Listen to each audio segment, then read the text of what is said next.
Hola amigos, ¿cómo están? Les saluda Steven. Bueno, vamos a recordarles un poco lo que ya hemos hablado en los temas del SIAC. No olvidemos que todo lo que estamos haciendo redunda en el tema eje, el cual lleva por nombre identificando desafíos y alternativas de solución. Pasos para elaborar un problema. Para elaborar un problema tenemos que evidenciar los hechos. Hecho 1 van a ser pues las características que tiene nuestra institución educativa, que le hace diferente a las otras, porque tienen contextos diferentes, tienen hechos y acontecimientos y un quehacer diferente. Pero quizás hay algo en común, ¿no? Que es la acción de liderazgo del director. En ese marco vamos a tener que tener en cuenta que el problema tiene que considerar el adverbio. El adverbio va a ser pues la negación. Tema problema siempre con el adverbio. Sujeto del problema. ¿Quién o cuál está ocasionando el problema? El sujeto problema va a ser pues nuestra variable, el cual va a tener que ser pues identificado para posiblemente darle una solución más adelante. También tenemos que considerar el lugar, el contexto donde se realiza. Para eso vamos a tener un marco de referencia que es Vivian Robinson. No olvidemos que todo redunda en las 5 dimensiones que nos propone Vivian Robinson, ¿ya? Y el tema eje. Entonces tenemos como causa al director, en el sentido de que el director debe reflexionar y preguntarse, ¿no? Preguntarse diciendo qué me falta hacer, qué no estoy haciendo bien, por qué lo debo hacer, cuándo lo debo hacer. Entonces, cuando el director reflexiona de lo que no está haciendo, de lo que debe hacer, de lo que debería hacer, ahí el director va a hallar el problema, que se va a vincular directamente a los efectos, que van a ser otros actores que están vinculados con el quehacer del director. Entonces, para nosotros ahondar un poco más sobre este tema, vamos a ver aquí un videíto.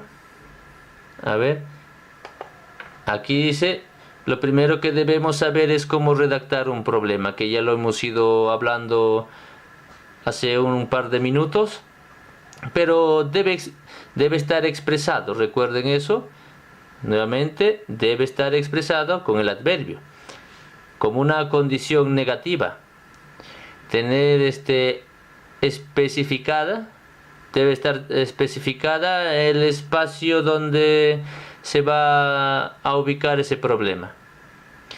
Evitar la redacción con la solución. Solamente una variable tenemos que considerar, que es la situación problemática. Ahora bien, existen técnicas que ayudan a identificar las causas y efectos de dichos problemas. Exacto. Vamos a ver algunas de ellas. ¿Qué es una causa? Aquello que se considera como fundamento u origen de algo. Muy bien, eso lo hemos ido hablando. ¿Qué es un efecto? Aquello que se sigue por virtud de una causa. Recordemos un poco lo que hablábamos en el SIAC. Si hace frío, entonces me abrigo. ¿Cuál sería la causa ahí? Para el abrigo, el frío. Si hace frío, causa, entonces me abrigo, efecto. Va a ir en esa lógica la causa y el efecto, recordándoles un poco lo que ya habíamos hablado. Tenemos ahí la espina de Ishikawa, o la espina del pescado, como dice. En el centro está el problema, la parte superior la causa y la parte inferior las consecuencias, lo que vendría a ser los efectos. Pero también vamos a hablar un poco recordando el árbol de problemas. En el árbol de problemas, en el tronco tenemos el problema. En las hojas, las ramas, el efecto. Y en la raíz, la causa. Entonces, ¿cuáles son los pasos para desarrollar las técnicas de la espina de pescado y el árbol de problemas? Básicamente tenemos que interactuar con las personas. Definir el problema. Preguntar a la comunidad sobre las causas. Los directores ya conocen las causas, pero para retroalimentar es importante la comunicación. Indagar con la comunidad sobre los efectos. Tenemos que hacer luego la redacción. Es importante la lluvia de ideas de la comunidad para identificar causas y efectos. Se deben categorizar. Lo que tenemos que evitar es el conocimiento doxático, hacer una demarcación lo que es doxa y el episteme, para darle mejor precisión al problema, para que tenga mayor solidez. Con tantas ideas de la comunidad ya tenemos infinidad de problemas identificadas, el cual nos va a ayudar a generar más problemas. Es mejor categorizar. Tenemos aquí un ejemplo. Los niños se ensucian cuando juegan, mucha basura, la calle es sucia.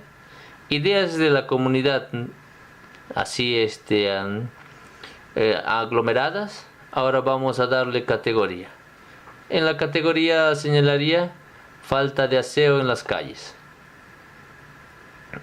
Entonces, como ya hemos dado, tenemos ahí ideas de la comunidad y las categorías. En la categoría básicamente se le va a dar una precisión terminológica. Para finalizar es importante definir siempre una o dos prioridades para empezar el orden de la intervención. Exacto, una o dos prioridades para la intervención comunitaria. Esperemos que sea de su utilidad esta información. Hola amigos, bueno, continuando, han pasado ya muchas horas desde que hemos iniciado la investigación. Hola amigos de la Unión, Tingo María, tengan ustedes un saludo fraterno, les saluda Steven. A todos aquellos que visitan mi canal en YouTube, les agradezco y espero que la información que les voy a proporcionar les ayude en la elaboración de su informe diagnóstico con investigación cualitativa.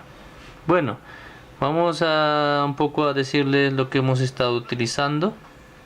Tenemos aquí el libro de Sampieri, un bestseller que nos ha servido para hacer el análisis. Tenemos un artículo científico de nuestro amigo Francisco Cisterna Cabrera. Y también tenemos otros libros que hemos estado utilizando para llevarles una información lo más útil posible. Bueno, vamos a ver un poco qué nos dice aquí nuestro amigo Francisco Cisterna Cabrera. Acá nos explica la hermenéutica, la fenomenología, la heurística y la dialéctica.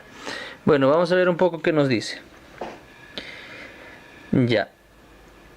Esa perspectiva representa información fundada fundamentalmente para validar epistemológicamente la acción del investigador, que consiste su acción en una racionalidad hermenéutica expresada operacionalmente en los llamados métodos cualitativos, procedimientos para analizar la información obtenida a partir de una acción de triangulación, antecedentes y dialéctica, y criterios para interpretar la información con la finalidad de proporcionar una herramienta oportuna a quienes trabajan en educación bajo esta perspectiva paradigmática.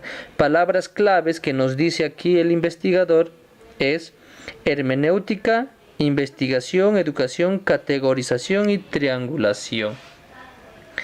Bueno, aquí nos habla un poco de Habermas, algunos epistemólogos que usa como fundamentos epistemológicos. ¿Qué nos dice? Vamos a tocar solamente las partes más importantes que nos ayuda a comprender nuestra investigación que estamos realizando. Entonces, nos dice aquí, la investigación cualitativa. Aquí está.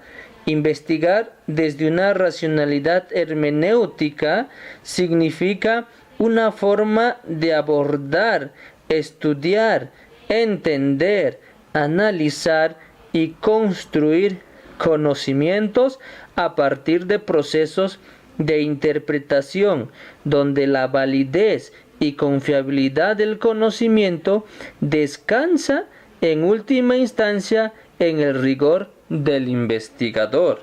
Exacto, también en el módulo 6, fascículo 2, nos dice eso. Entonces, ¿qué nos dice? En tanto, es el sujeto quien construye el diseño de investigación, recopila la información, la organiza, le da sentido, tanto desde sus estructuras conceptuales previas como desde aquellos hallazgos que surgen en la propia investigación.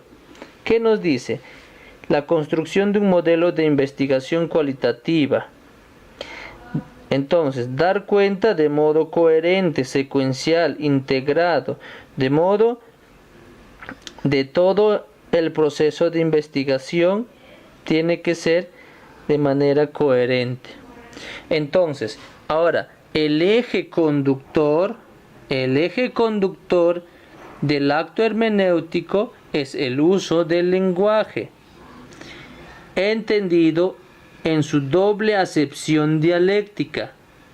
También recordarles que la investigación cualitativa tiene, según manifiestan los teóricos, una forma de espiral. Es progresivo.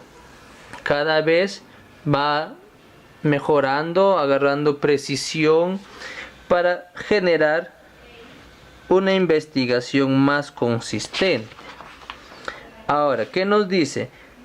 La racionalidad interpretativa expresada en los modelos cualitativos es abierta y por sobre todo dialéctico, lo que implica que los procesos de investigación cualitativa no incluirán un estricto rigor epistemológico. Entonces, tenemos aquí, a ver, ¿qué nos dice? Tópicos de investigación y categorización a priorística. Categorías que denotan un tópico en sí mismo y las subcategorías que detallan dicho tópico.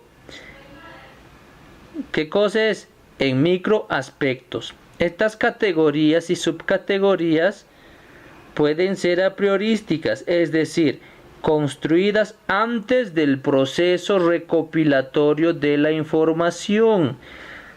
Entonces, ¿qué cosa es? Puede ser a priorísticas, ¿no? Ahora, vamos a ver qué nos dice aquí el módulo 6, plan de acción, segundo fascículo. ¿Qué nos dice? La categorización puede hacerse antes de entrevistar u observar o después de haber hecho uso de los instrumentos. Es decir, la categorización puede estar predefinida por el analista, lo que usualmente se hace en el método de entrevista semiestructurada. Esto podemos encontrar en la página 26. Hacemos lo que se llama la construcción antes del proceso recopilatorio de la información. Lo que sería un cuadro de categorización. Entonces aquí tenemos ejemplo de construcción de categorías y subcategorías a priorísticas. Entonces, ¿cuándo va a ser a priorísticas?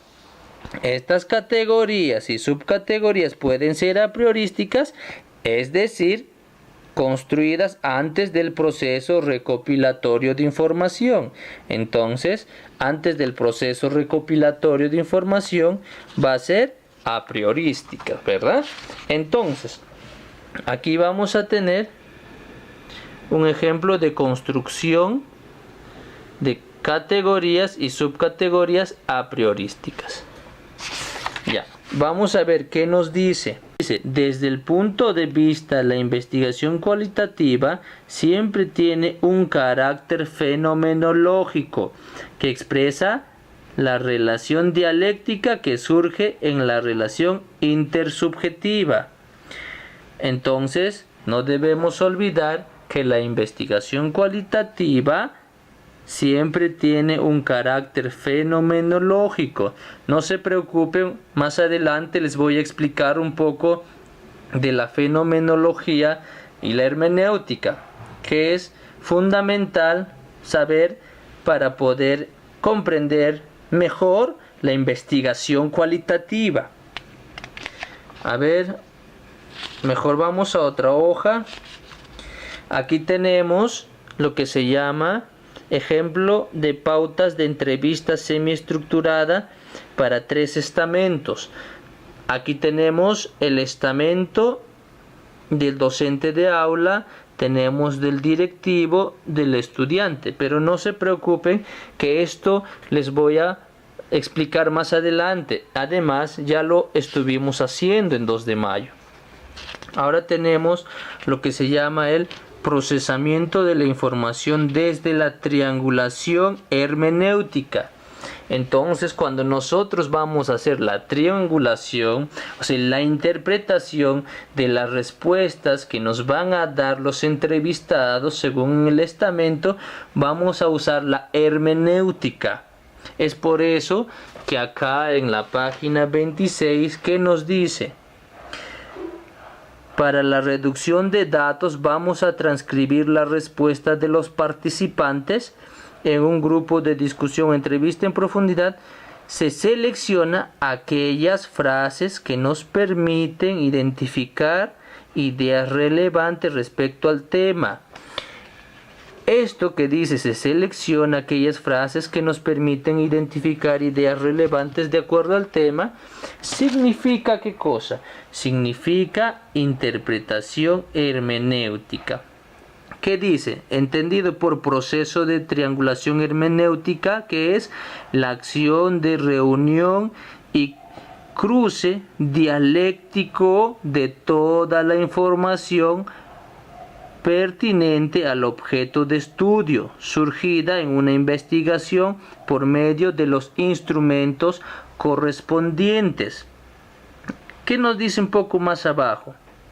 Paso: seleccionar la información obtenida en el trabajo de campo, triangular la información por cada estamento. Entonces, ¿cuáles son los estamentos? Tenemos aquí estamento docente del aula, estamento directivo, estamento estudiantes. Entonces, la triangulación, ¿cómo se va a hacer? A través de la hermenéutica. ¿Qué significa? Acción de reunión, cruce dialéctico de toda la información. ¿Qué cosa va a hacer? Se selecciona aquellas frases que nos permiten identificar ideas relevantes del tema. Entonces, ahí vamos a ir realizando la triangulación para darle mayor precisión a nuestra información. Muy bien, ahora vamos a lo que se llama triangulación de los estamentos. ¿Qué nos dice aquí? ¿Qué se hace? La triangulación interestamental es la que permite establecer relación de comparación entre los sujetos indagados. ¿Qué cosa vas a comparar? La respuesta. Construyendo los significados. ¿Qué más dice? Para realizar esta acción se puede distinguir 2 vías. Una de carácter general, que consiste en establecer relaciones de comparación significativa. Pero no te olvides que en todo el proceso estamos realizando una interpretación hermenéutica, es decir, triangular la opción de los estamentos a las interrogantes centrales de la investigación.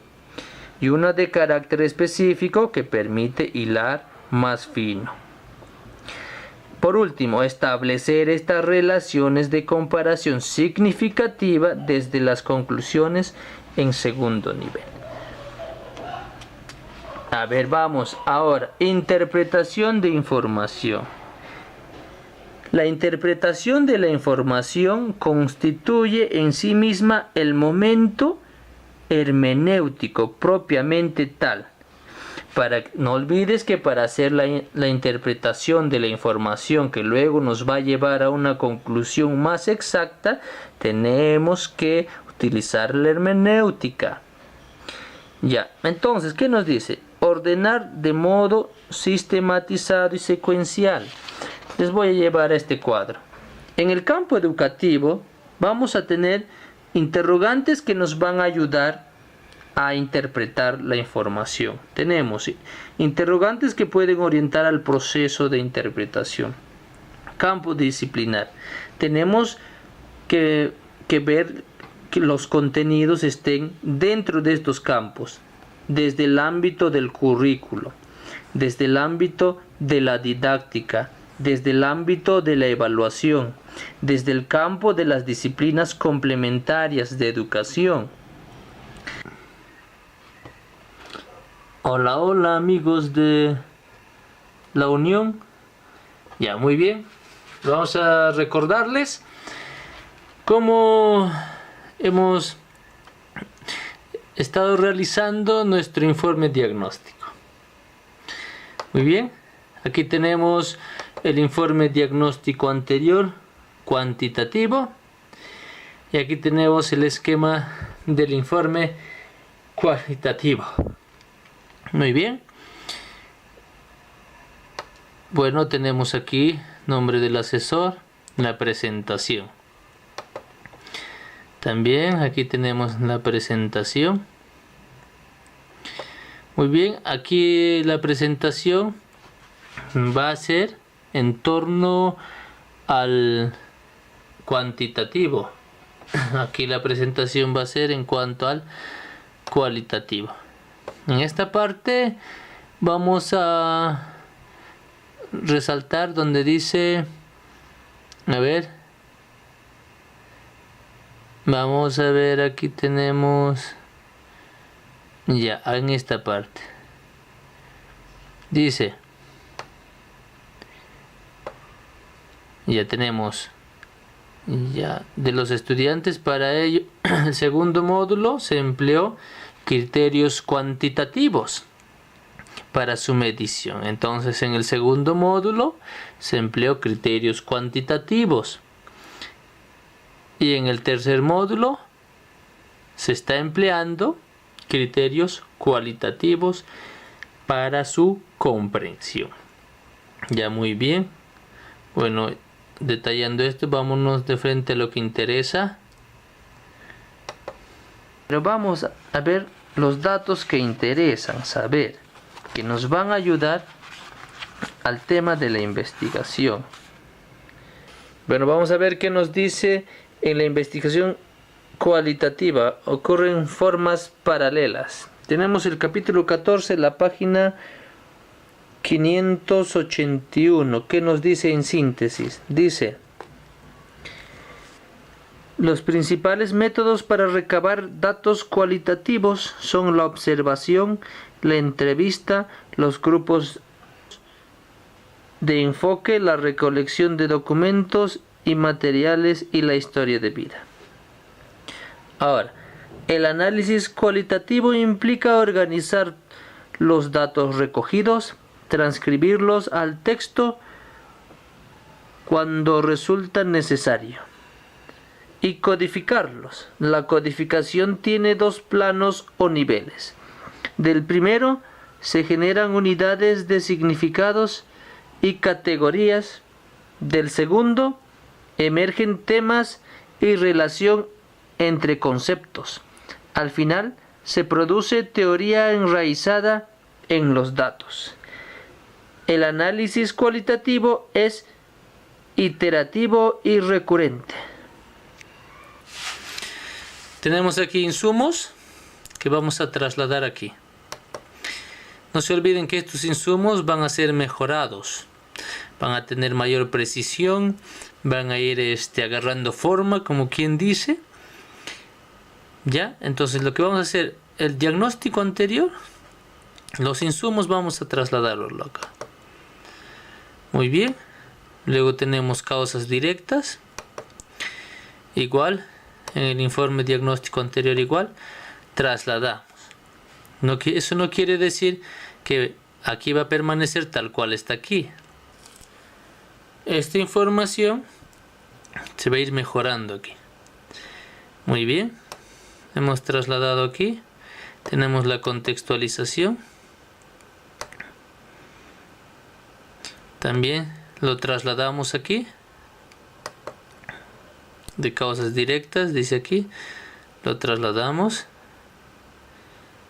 Tenemos aquí nuestro problema priorizado, nuestra contextualización. Tenemos el compromiso, lo trasladamos aquí. Los dominios aquí. El cuadro que va a ser agregado aquí va a ser la dimensión de liderazgo pedagógico según Vivian Robinson. Este proceso ya lo hicimos en la priorización del problema. Muy bien, vamos a seguir trasladando los insumos. Vamos aquí. Tenemos, ya no hay más. A diferencia de esto, vamos a tener aquí lo que se llama nuestro árbol de objetivos. Aquí no hay. Aquí tenemos nuestro árbol de objetivos. En nuestro árbol de objetivos vamos a poner básicamente en positivo nuestro árbol de problemas. Vamos a poner en positivo. Esto no quiere decir que vamos a poner no solamente es poner de manera invertida, sino darle forma que parezca un objetivo. Para eso podemos utilizar los verbos infinitivos. Entonces aquí tenemos dos ejemplos de lo que podría ser. Incrementar el nivel de rendimiento en el área de comunicación de los estudiantes del cuarto año de primaria. O también pudiera ser incrementar el porcentaje de estudiantes del cuarto grado de primaria que mejoren su rendimiento en el área de comunicación. Incrementar el porcentaje de estudiantes del cuarto grado de primaria que mejoran su rendimiento en el área de comunicación. Entonces, hemos agarrado el problema, esto lo hemos puesto en positivo. Lo mismo ha pasado con la causa directa. Por ejemplo, aquí es aumentar el dominio y manejos. Ya aquí quiere aumentar. Entonces, aquí sería, por decirlo de esta manera, adecuar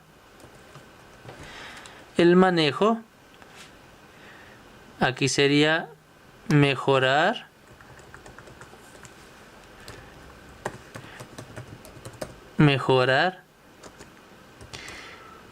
la estrategia didáctica. Mejorar la estrategia didáctica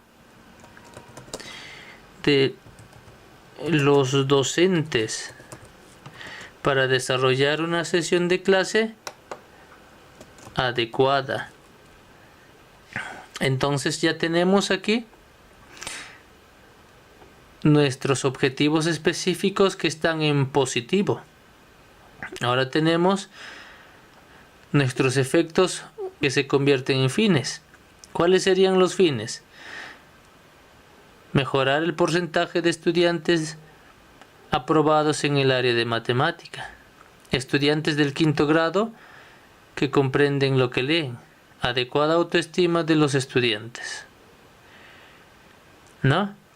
Entonces, ahora tenemos nuestras acciones, actividades o estrategias. Vamos a tener aquí círculos de interaprendizaje. Básicamente hemos puesto en positivo. Una vez que ya esté esto, ya lo hemos puesto aquí. Ahora tenemos nuestras alternativas de solución, que también aquí lo hemos planteado. Vamos a ver.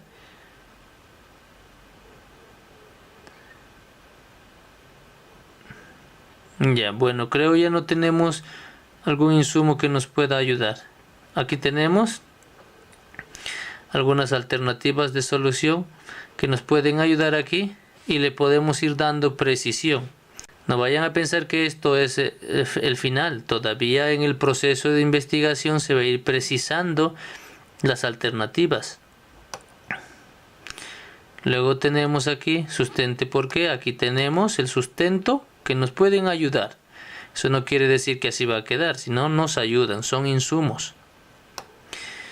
Muy bien, tenemos ahora dimensiones. Como verán, estas dimensiones salen de la causa directa, como nos dice aquí. Entonces, ¿qué hago? Traslado mis causas directas aquí. Y aquí anoto quiénes serán mis fuentes de información.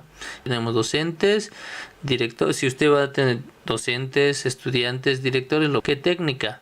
Entrevista, instrumento, ficha de entrevista semiestructurada.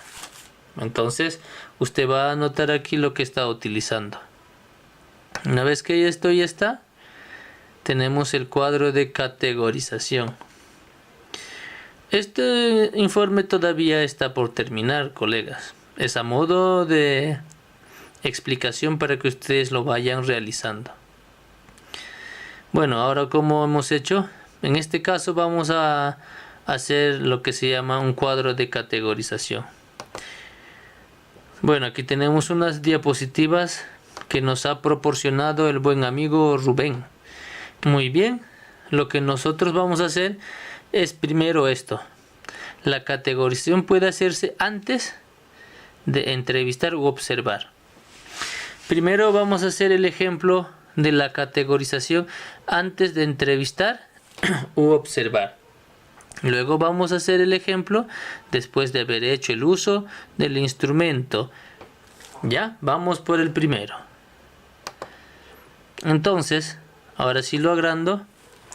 Vamos a tener lo que se llama ejemplo de construcción de categorías y subcategorías antes, ¿ya? Antes, lo que dice aquí. Antes de entrevistar u observar. Ya estamos haciendo una categorización antes de entrevistar u observar. Lo que hemos hecho primero es trasladar el tema problema. El tema problema va a ser lo que le conocen como variables o dimensión. Ya, eso es el tema problema, esto. Muy bien. Ahora copiamos el problema de investigación, lo pegamos aquí. Este problema de investigación va a venir, pues, ¿de dónde? Del árbol de problemas. Lo que voy a hacer es pegarlo. Luego voy a hacer una pregunta de investigación. Esta pregunta de investigación va a ser relacionada al problema y al tema problema. Y aquí tengo pues mi objetivo general. Este objetivo general viene pues del árbol de objetivos, por supuesto. Muy bien. Y los objetivos específicos. ¿De dónde viene? Del árbol de objetivos. Muy bien. Hasta aquí tenemos los insumos. Luego vamos a sacar categorías de los objetivos.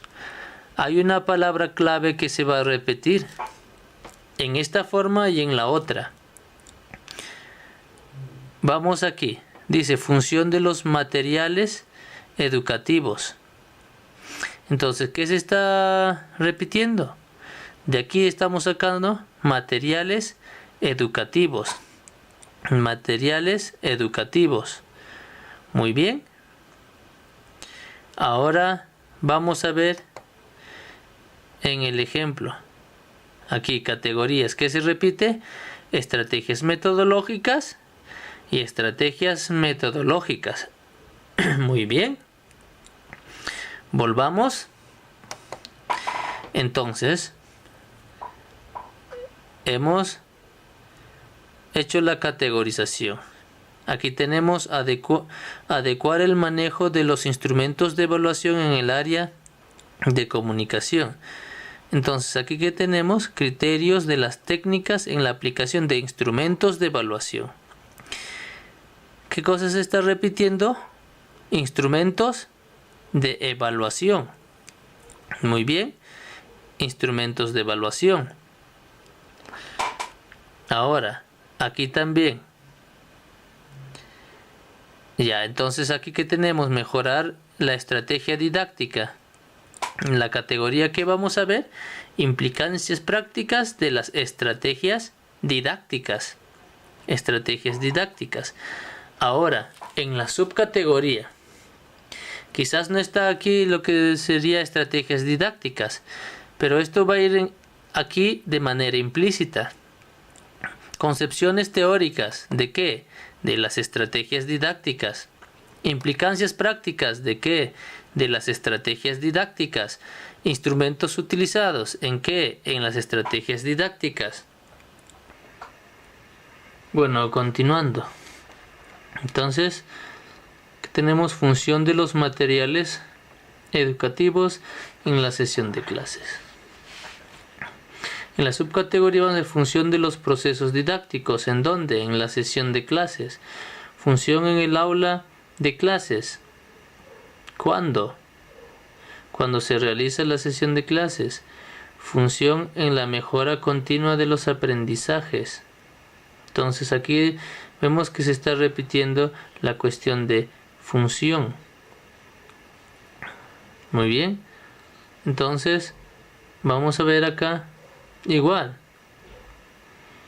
vamos a tener adecuar el manejo de los instrumentos de evaluación en el área de comunicación según el ritmo de aprendizaje.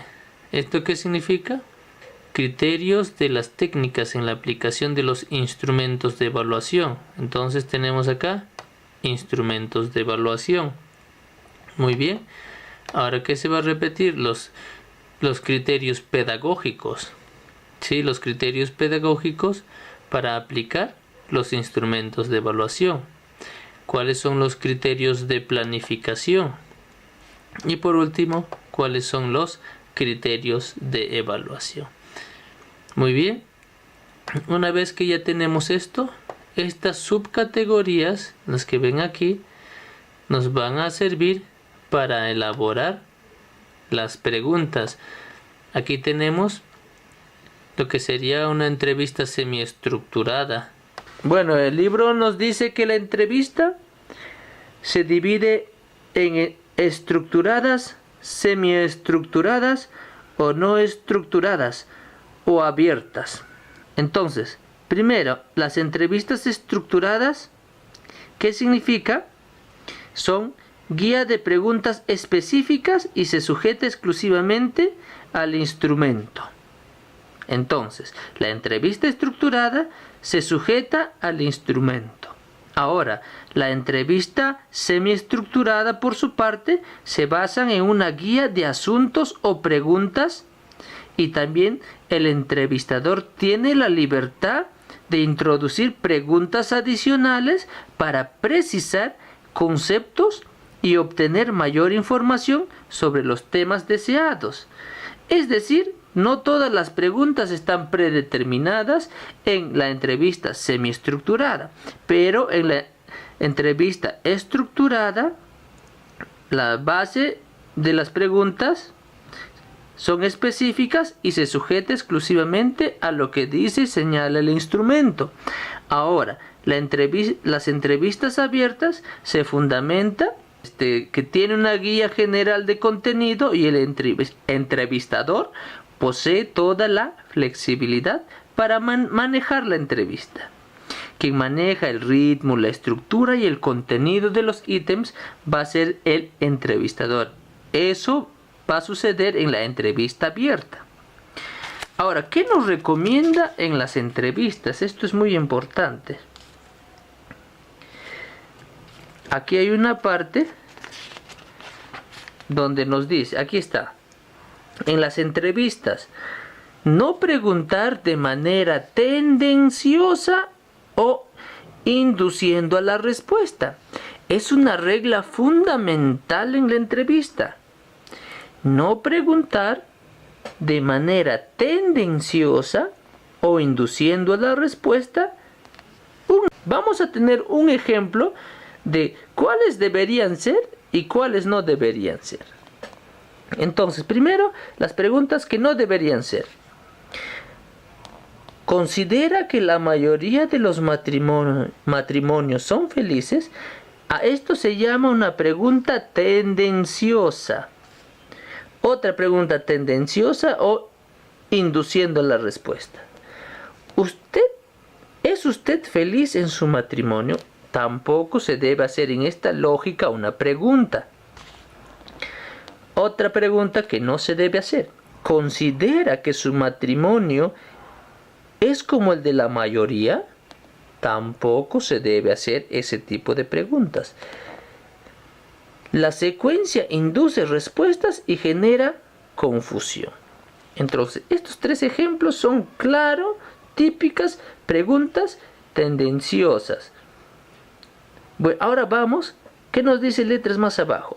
Es mejor preguntar sobre. Ahora vamos a ver cómo se debería preguntar. Tenemos ahí, ¿cómo se siente en su matrimonio?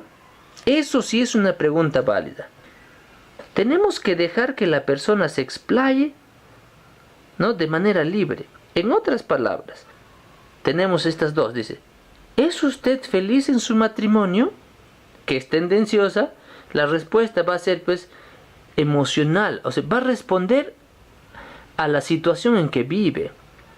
Si la persona está pasando un mal momento en su matrimonio, contestará no y punto. Pero si se le pregunta, ¿cómo se siente en su matrimonio? En esa pregunta, él va a reflexionar y analizar. Y su respuesta va a ser más explayada, su respuesta va a ser más coherente y nos va a ayudar a nuestra investigación. Por ejemplo, ¿qué dice? ¿Considera que su matrimonio es como el de la mayoría? Él te puede contestar no, dependiendo del estado emocional en que se encuentra. Pero si yo le pregunto, ¿qué lo hace feliz de su matrimonio? Es más racional, va a pensar qué cosa le hace feliz, va a analizar, va a reflexionar. Entonces, aquí nos podemos dar cuenta cuándo es tendencioso y cuándo no. También nos señala letras más abajo, no se deben utilizar calificativos. Por ejemplo, ¿la huelga de los trabajadores está saliéndose de control? Una pregunta prejuiciosa. Entonces, no debe haber, ¿la huelga de los trabajadores está saliéndose de control? Es una pregunta prejuiciosa que no debe hacerse. En todo caso, es mejor hacer este tipo de pregunta.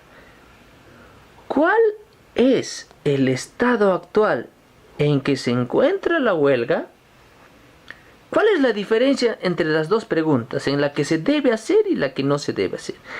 En la pregunta de la que no se debe hacer, más es emocional, más es prejuiciosa, más es de suposición.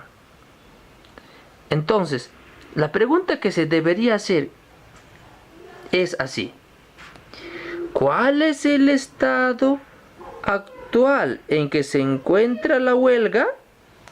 Aquí sí tenemos una pregunta de carácter racional, reflexivo y analítico. Muy bien, ¿qué más nos dice? A continuación mostramos un ejemplo de un protocolo de entrevista semiestructurada. Las concepciones teóricas. Como ya les decía, las preguntas no tienen que ser tendenciosas. Muy bien, ya. vamos a tener aquí la pregunta para el docente de aula. Muy bien, aquí vamos a tener pregunta para el directivo. En este caso las preguntas van direccionadas para la percepción del directivo, para saber la percepción que tiene el directivo. Aquí en este estamento lo que vamos a tratar de recoger datos es acerca de los conocimientos que tiene el profesional. En este estamento lo que vamos a tratar de recopilar información es sobre la percepción que tiene el estudiante sobre el quehacer de los maestros. Entonces tenemos subcategorías. Lo que vamos a hacer es anotar aquí las subcategorías. Todas, en este caso tenemos 9 subcategorías. Y esto va a estar dividido por estamentos. El primer estamento va a ser al docente de aula. Segundo estamento va a ser a los docentes técnico-pedagógicos, directivos, coordinadores. Y en el tercer estamento vamos a tener a los estudiantes. En los estudiantes pueden estar también los padres. Si los estudiantes son muy pequeños, en este estamento estarían los padres. Muy bien. Ahora, muy bien, vamos a ver qué dice en el primer estamento. Con relación, no se olviden que se relaciona a la subcategoría y la subcategoría está relacionada a la categoría y la categoría está relacionada al objetivo específico del cual procede, y este objetivo específico está vinculada al objetivo general de esta manera. La subcategoría se relaciona directamente con las categorías, y las categorías que han salido de los objetivos específicos y los objetivos específicos del objetivo general. Y esta pregunta es de investigación que vincula a todas las respuestas que va a salir aquí, como vendría aquí. Entonces, ¿qué hacemos? Trasladamos esta pregunta aquí al cuadro de discusión, cuadro de categorización, y la anotamos aquí. Esta pregunta automáticamente se articula a todas las respuestas, a todas las subcategorías y a todas las categorías. Está aquí. ¿Vieron? Muy bien. Para terminar, tenemos aquí cómo sería la pregunta. ¿Cuáles son los fundamentos teóricos que sustentan su quehacer evaluativo como profesional de la educación? Entonces aquí nos daría una respuesta de qué tipo de maestro tenemos. ¿Conoce, no conoce, cuánto sabe? Ahora aquí, en este estamento tenemos como pregunta, ¿cuáles son en su opinión, percepción, las concepciones de evaluación que orientan la práctica pedagógica de los docentes? El directivo, como hace aunque monitorea, asesora, acompaña, se supone que debe conocer, ¿no?, cuáles son las prácticas que orientan a sus docentes, y te va a dar una respuesta desde su percepción. Y al estudiante se le preguntará, ¿cuáles crees que son los criterios que orientan la asignación de notas a los trabajos que realizan en el aula? Dichos criterios son invariables o flexibles. Estas respuestas son de percepción y de conocimiento del maestro. Entonces, con estos 3 estamentos se va a hacer la triangulación, y de ahí se va a sacar los términos, las frases más relevantes que nos van a ayudar para obtener una respuesta aquí, que va a ser de la primera subcategoría, y así sucesivamente. Muy bien. Una vez que hemos realizado esto, vamos a tener aquí ya las preguntas elaboradas, y luego vamos a tener las conclusiones. Muy bien, aquí tenemos categorías y subcategorías. Lo que básicamente vamos a hacer de este cuadro de categorización es copiar la categoría, la subcategoría y anotarla aquí. Categoría, subcategoría. Así sucesivamente con los demás cuadros. En este caso vamos a tener 3 categorías y 9 subcategorías que se articulan muy bien a los 3 objetivos específicos de tu árbol de problemas. Muy bien. Vamos a tener aquí los referentes teóricos. Estos referentes teóricos lo que van a hacer es validar tu investigación. Y las conclusiones. Las conclusiones van a ser, no se olviden, resultado de un proceso hermenéutico, que lo vamos a ver. Muy bien, ahora pasamos al otro modelo para hacer la categorización.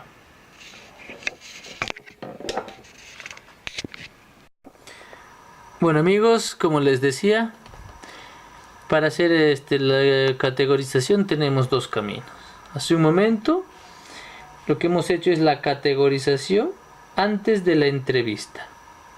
Lo que ahora vamos a hablar es sobre la categorización después de haber hecho uso de los instrumentos en la entrevista. Muy bien, vamos a usar aquí un PPT que nos ha proporcionado nuestro buen amigo Rubén. Sí, muy bien, vamos a ver, aquí nos dice nuestro amigo Rubén Rodríguez Asto. Un saludo desde acá, agradecemos por este material. Muy bien, vamos ahora al tema que nos interesa. Claro, siempre es bueno mencionar la persona quien nos ha proporcionado algunos materiales. Muy bien. Vamos ahí. Un poco vamos a esta parte. Dice, definición, contextualización del problema priorizado y su relación con los compromisos de gestión. En el módulo 1 se identificó el problema para el plan de acción y a partir de este se elaboró el árbol de problema. Recordemos un poco que cuando nosotros elaboramos el problema, hicimos una priorización del problema partiendo del contexto. Para determinar un problema priorizado se utilizó las 5 dimensiones de Vivian Robinson. Y en una de las dimensiones de Vivian Robinson se identificó el problema, el cual nos llevó a obtener el problema que tenemos aquí. Muy bien. Aquí lo que vamos a usar es el método fenomenológico. ¿De dónde va a salir las causas directas? Del problema. ¿De dónde va a salir los efectos? Del problema. Usted dirán, pues, pero ¿por qué del problema? Bueno, viendo desde la fenomenología estudia los hechos, los accidentes, lo que se esconde detrás del velo. Lo que diría nuestro amigo Kant, la cosa en sí, ¿no? De la esencia. Muy bien. Muy bien. Ahí vamos a hablar de la fenomenología. ¿Qué es eso? A ver. Deriva de 2 palabras de origen griego.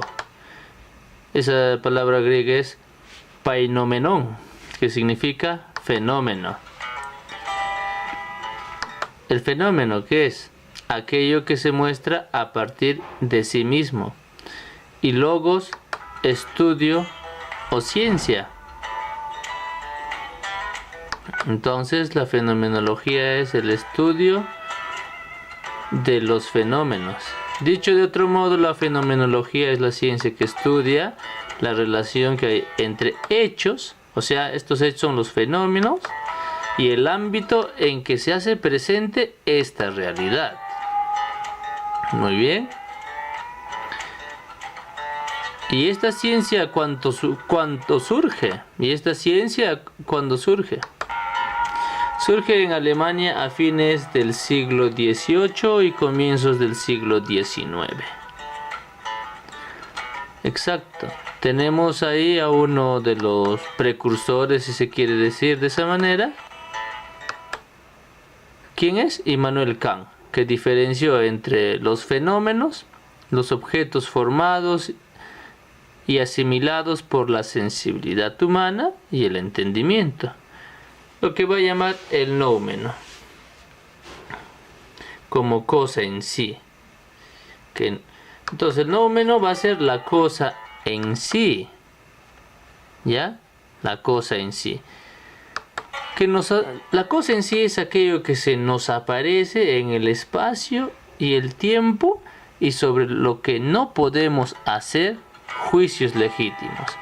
La cosa en sí, para Platón, sería la esencia. Muy bien. Ahora vamos con nuestro amigo Edmund Husserl.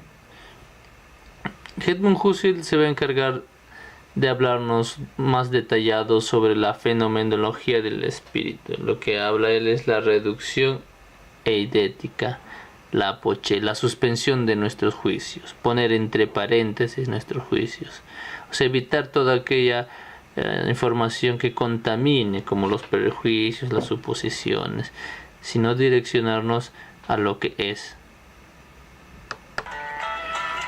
Entonces, Edmund Husserl redefinió la fenomenología, primero como una especie de psicología descriptiva y después como una disciplina eidética, fundacional y epistemológica para estudiar las esencias. ¿No? Muy bien, esta es la palabra clave, las esencias, no olvidemos. Ya la fenomenología entonces va a estudiar las esencias, la cosa en sí, no lo que parece ser, sino lo que es. Se le conoce como el padre de la fenomenología. Exacto, se le conoce como el padre de la fenomenología. Entonces, tenemos también a nuestro amigo Martin Heidegger, uno de los representantes del existencialismo. Martin Heidegger criticó la teoría de la fenomenología de Husserl mientras trataba de desarrollar una teoría de la ontología que lo llevó a su teoría original, el Dasein, el ser ahí, el hombre ahí, el ser humano abstracto en su gran obra. ¿Cómo se llamaba? Ser y tiempo. El término Dasein es alemán. Martin Heidegger nos habla bastante del existencialismo, pero vamos ahora. Pasos del método fenomenológico. Primero, reducción fenomenológica, suspensión del juicio. En la suspensión de juicio significa poner entre paréntesis nuestros juicios y evitar la contaminación ya de los prejuicios, de los supuestos, simplemente ir a lo que es, hacer una demarcación, lo que es de lo que parece ser. Entonces, la fenomenología va a la cosa en sí, a la esencia, lo que es. Tenemos reducción eidética. ¿Qué es la reducción eidética? Revela la esencia constante e invariable. Exacto, la esencia constante e invariable. Ahora, la reducción trascendental se configura la unidad de la conciencia. Tenemos ahí noema y nous. No, lo que nuestro amigo Kant decía, el noumeno, la cosa en sí. Luego tenemos el mundo del intersubjetividad, el mundo e intersubjetividad. Descubrimiento y análisis de las cosas del mundo. Muy bien, ahora vamos a ver las técnicas en el método fenomenológico. Tenemos la entrevista, la encuesta. Es la técnica a través del cual se puede conocer la opinión o valoración del sujeto seleccionado en una muestra sobre un asunto dado. Es ahora la entrevista. Es la técnica para obtener datos que consisten en un diálogo entre dos personas, el entrevistador, investigador y el entrevistado. Muy bien, ya tenemos ahí las dos diferencias. Ahora, instrumentos del método fenomenológico. Ya vamos a ver los instrumentos. El cuestionario. Bueno, es un instrumento básico de la observación en la encuesta y la entrevista. Esto lo estamos usando en nuestro trabajo. El cuestionario se formula una serie de preguntas que permiten medir una o más variables. En este caso, las dimensiones. Bueno, eso sería todo. Esto es gracias a estos patitas. Vamos a ver aquí cómo funciona la fenomenología. Para un poco vincular y hacerlo más fácil de asimilar este proceso, vamos a ver que imaginemos en un accidente